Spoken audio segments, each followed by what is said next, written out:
بعد آپ اس کے بعد پلیز. شکریہ اسپیکر صاحب.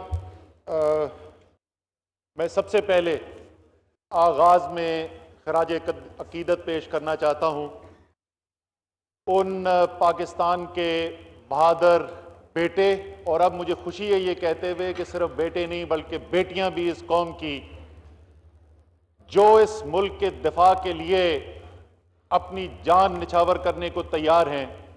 اور یہی وجہ ہے کہ آج اس کے باوجود کہ ایک ایٹمی طاقت دنیا کی سب سے بڑی عسکری طاقتوں میں سے ایک، جس کی لیڈرشپ اس وقت ایک جنگی جنون میں مبتلا ہے، وہ پاکستان کو دھمکیاں دے رہی ہے اور ہم سکون کی نیند سو رہے ہیں. میں قوم کے ساتھ کچھ شیئر کرنا چاہتا ہوں. جس دن صبح بھارت نے، صبح نہیں بلکہ رات میں اندھیرے میں چھپ کے قریب آ کے، وہ جو آپ نے دیکھا ہوگا سوشل میڈیا پہ بھی چل رہا ہے، ایسے کہ بچہ آ کے گھنٹی بجا کے بھاگ جاتا ہے، وہ حرکت کی اور مٹی کے اوپر دھول اڑا کے چلے گئے. اس کے بعد ہماری قومی سلامتی کمیٹی کی میٹنگ ہو رہی تھی. بھارت کی ایئر فورس جو ہے وہ پاکستان سے تقریباً 2.5 گنا، قریباً 3 گنا زیادہ بڑی ہے. اور میں اس میٹنگ کے اندر اسپیکر صاحب ہماری پاک فوج کے chief of air staff air marshal Mujahid کی باتیں سن رہا تھا اور میں ان کی باڈی لینگویج دیکھ رہا تھا. ایسے لگ رہا تھا یہ اس ایئر فورس کے کمانڈر ہیں جو دوسری ایئر فورس سے 3 گنا بڑی ہو. وہ اعتماد جو انہوں نے ان کی باتوں سے اس دن نظر آ رہا تھا، اور جو انہوں نے کہا وہ اگلے دن اسکواڈرن لیڈر حسن صدیقی اور دوسرے ایئر فورس کے مجاہدوں نے کر کے دکھایا. مجھے بڑی خوشی ہوئی. شبلی فرحات صاحب نے بڑے فخر سے مجھے آج یہ کہا اور یہ بتایا کہ حسن صدیقی جو ہے وہ ہمارے کوہاٹ کا ہے.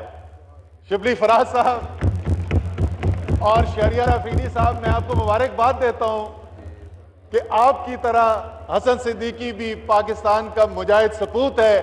لیکن میں آپ کو ساتھ یہ بھی کہنا چاہتا ہوں کہ اب مجاہد صدیقی صرف کوہاٹ کا نہیں، پاکستان کا بیٹا ہے. سر، یہ کام عسکری اداروں کا ہوتا ہے کہ ملک کا دفاع کیا جائے، لیکن سیاسی لیڈرشپ کی کیا ذمہ داری ہے؟ سیاسی لیڈرشپ کی ذمہ داری ہے کہ حکمت اور دانش سے فیصلے کریں. سیاسی لیڈرشپ کی ذمہ داری ہے کہ یہ قوم کے بیٹے جو اپنی جان دینے کے لیے تیار ہیں، ان کے لیے ایسے حالات نہ پیدا ہوں کہ ان کو خدا نخواستہ یہ قربانی دینی پڑے. اس لیے پاکستان نے ہر معاملے میں، ہر صورتحال میں یہ کوشش کی ہے کہ خطے کا امن سلامت رہے، اور آج بھی ہماری یہ کوشش ہے. لیکن یہ کوشش جو ہے وہ کمزوری سے اس میں کامیابی کبھی بھی حاصل نہیں ہوگی. یہ جو ہماری خواہش ہے، پاکستان کی خواہش ہے کہ ملک کے اندر امن ہو، یہ صرف طاقت کی بنیاد پر کامیابی حاصل ہوگی. اور یہ طاقت جو ہے ہم نے صرف عسکری طاقت سے نہیں کرنی، وہ بھی ضروری ہے، اس کے بغیر بھی گزارا نہیں ہے. اس کے اندر ہمیں سیاسی قوت کا مظاہرہ کرنا ہے.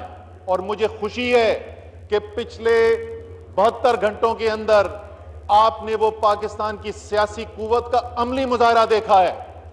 بھارت کی سیاسی قوتیں اس وقت تقسیم نظر آ رہی ہیں اور پاکستان کی سیاسی قوتیں اس وقت متحد نظر آ رہی ہیں.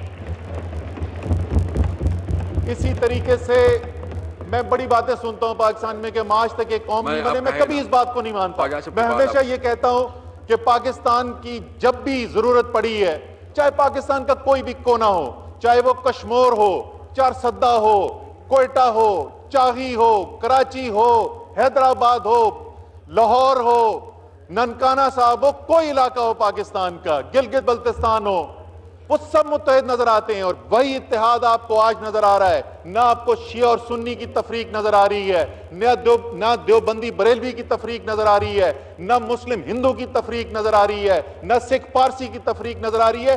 پاکستان ایک نظر آ رہا ہے، اور یہ پیغام ساری دنیا کو بھی ملنا چاہیے، اور خاص طور پہ اس مودی سرکار کو ملنا چاہیے جس کے لیے ایک لمحہ فکریہ ہے، اور یہ ہندوستان کے عوام کے لیے ایک لمحہ فکریہ ہے۔ جو مودی سرکار کی اس وقت حکمت عملی ہے، چاہے وہ کشمیر کے نہتے عوام کے اوپر ظلم اور بربریت کر کے ان کو دبانے کی کوشش ہو، یا پاکستان کے ساتھ دھونس اور دھمکی کے ساتھ بات کر کے پاکستان کو ڈرانے کی کوشش ہو، وہ ہر صورت ناکام ہو رہے ہیں۔ ان کو کشمیر میں ناکامی دیکھنی پڑ رہی ہے۔ جس طریقے سے آج بھارت کے خلاف کشمیر کے عوام کے اندر نفرت پائی جاتی ہے، شاید اس سے پہلے کبھی نہیں تھی۔ انہوں نے کیا کیا ظلم نہیں کر لیا۔ 9 10 سال کے بچوں کے اوپر پیلٹ گنز کے اوپر سے فائرنگ کرائی گئی ہے، بچیوں کو اندھا کر دیا گیا، ریپ کو as a weapon of war استعمال کیا، لاکھوں فوجی ان کے سر پہ بٹھا دیے۔ آگے سے جواب میں آواز جو آتی ہے، اور وہ اتنی آواز بلندی سے آج آ رہی ہے جتنی پہلے کبھی نہیں آئی تھی، وہ آواز آزادی کی آواز آتی ہے۔ وہ آج کشمیر کے اندر بچہ وہاں پر شہید ہوتا ہے تو اس کی ماں کا مطالبہ ہوتا ہے کہ اس بچے کو پاکستان کے پرچم میں لپیٹ کے دفن کرنا ہے۔ اس لیے ہندوستان کے عوام کو سے میں بات کرتے ہوئے اپیل کرتا ہوں، مجھے یقین ہے کہ ہر ماں اپنے بچے کے لیے درد رکھتی ہے۔ ہم نہیں چاہتے ہندوستان کے بچے بھی مریں، ہم نہیں چاہتے کوئی تکلیف میں ہوں، لیکن یہ اس وقت ہندوستان کے عوام کے اوپر ان کی سیاسی لیڈرشپ کی ذمہ داری ہے کہ یہ مودی سرکار کا جو جنگی جنون ہے اس کے اوپر قابو پایا جائے، جس سے پاکستان کو کوئی نقصان نہیں، بھارت کو ضرور نقصان ہو رہا ہے۔ آخری چیز جس کے اوپر میں ختم کرنا چاہتا ہوں، ایک بہت بڑی، ایک تو ان کو اپنی عسکری قوت کے اوپر گھمنڈ تھا، وہ تو پورا ہو گیا، دوسرا ان کو اپنی معاشی قوت کے اوپر بڑا گھمنڈ ہے۔ پچھلے آپ نے حالات دیکھے ہیں، اتنی ٹینشن، 2 نیوکلیئر پاورز آمنے سامنے۔ الحمدللہ میں آپ کو بتا رہا ہوں، پچھلے ایک ہفتے کے اندر چاہے وہ ہمارے زر مبادلہ کے ذخائر ہوں، کوئی وہاں پر کمی ہوتی ہوئی نظر نہیں آئی، کوئی ایکسچینج مارکیٹ کے اندر پینک نظر نہیں آئی، نہ سٹاک مارکیٹ کے اندر پینک نظر آ رہی ہے۔ کل 350 پوائنٹ مارکیٹ بڑھی ہے، تو پاکستان معاشی طور پر مشکل میں ضرور ہوگا، اتنی مشکل میں نہیں ہے کہ اپنا دفاع نہ کر سکے۔ اس پیغام کے ساتھ آخر میں پھر میں اس ایوان میں بیٹھے ہوئے سب لوگوں کا ذاتی طور پر شکریہ ادا کرنا چاہتا ہوں، انہوں نے محب وطن پاکستانی ہونے کا ثبوت دیا ہے۔ پاکستان زندہ باد۔ خواجہ آصف صاحب،